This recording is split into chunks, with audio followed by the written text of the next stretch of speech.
सर्वोच्च न्यायालय को हमारी फिक्र ये बहुत अच्छी बात है, लेकिन सर्वोच्च न्यायालय को सबसे पहले उन्हीं के ऑर्डर के अकॉर्डिंग जातिगत जनगणना करानी पड़ेगी। हम स्पष्ट हैं कि हम अपने लोगों को बंटने देंगे और हमें अपने लोगों की चिंता है।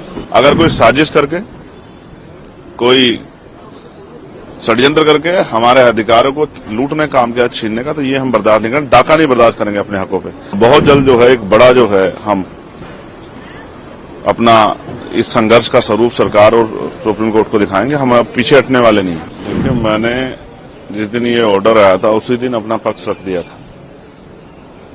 पहली बात, SC ST का जो रिजर्वेशन है उसका आधार आर्थिक नहीं है कि उसमें क्रीमी लेयर या वर्गीकरण किया जाए। उसका आधार जो है वो अनटचेबिलिटी है, छुआछूत है, भेदभाव है, जातीय उत्पीड़न है।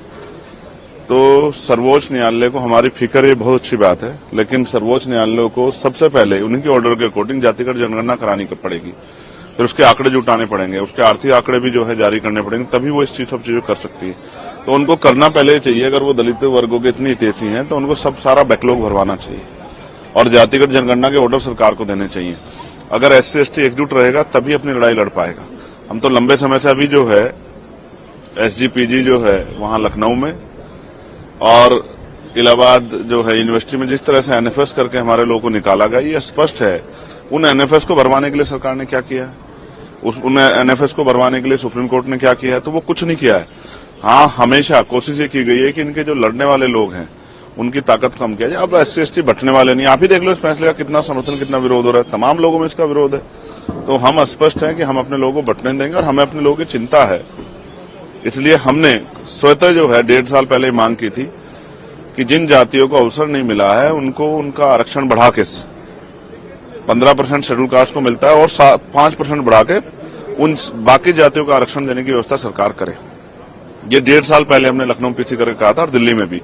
और जो OBC की वैसी जाति है उनको भी जो है 15% अलग से रिजर्वेशन देने का काम जो है 27% से अतिरिक्त सरकार करे। लेकिन कहां सुना, सुप्रीम कोर्ट ने भी नहीं सुना। तो जब आप EWS 10% दे सकते हो तो आप जो है 5% शेड्यूल कास्ट के लोगों को बढ़ा क्यों दे सकते? तो मेरा मत तो ये है कि 100% रिजर्वेशन 2% सरकारी नौकरी में कर देना चाहिए। 98% प्राइवेट सेक्टर है, 2% सरकारी नौकरी में 100% रिजर्वेशन होगा। तो इसकी इतनी संख्या उसको आधार पर उसको मिलना चाहिए। हम सहमत हैं।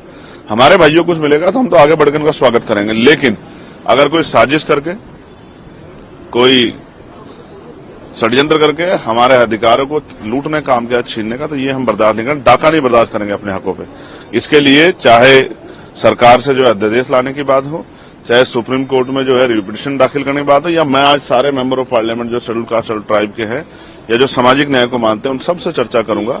और बहुत जल्द जो है एक बड़ा जो है हम अपना इस संघर्ष का स्वरूप सरकार और सुप्रीम कोर्ट को दिखाएंगे। हम अब पीछे हटने वाले नहीं। हम अपने अधिकारों के लिए, स्पेशली मैं चंद्रशेखर आजाद, अपने लोगों के अधिकारों के लिए, बाबा साहब अम्बेडकर ने कहा था कि जब मेरे हित में और देश हित में टकराव होगा तो मैं देश की तरफ रहूंगा, लेकिन जब मेरे समाज के हित में और देश हित में टकराव होगा तो मैं समाज की तरफ रहूंगा। मैं फिर आज कहता हूं कि अगर कोई भी हमारे अधिकारों छीनने काम करेगा तो हम हर कीमत चुकाने के लिए तैयार हैं। मैं अपने समुदाय के साथ खड़ा हूं, उनको ना बंटने दूंगा, ना उनके अधिकार में कटौती होने दूंगा। उनके लिए खड़ा हूं, उनके लिए था, उनके लिए हूं और उन्हीं के लिए हम लोग राजनीति कर रहे हैं। धन्यवाद। वक्फ बोर्ड में एक बात आ रही है, वक्फ बोर्ड की वक्फ एक्ट की चेंजेस होने वाले हैं, उसमें कुछ कानून बदलने वाले हैं जिससे प्रॉपर्टीज, मुसलमानों की कितनी हितैषी है केंद्र और यूपी की सरकार और तमाम सरकारें बीजेपी की, इसकी से छिपावा नहीं। मैं फिर कह रहा हूं, आपका मकसद जो है इन वर्गों को कमजोर करना हो सकता है, ताकतवर करना नहीं हो सकता। कभी हम अच्छी तरह जानते हैं।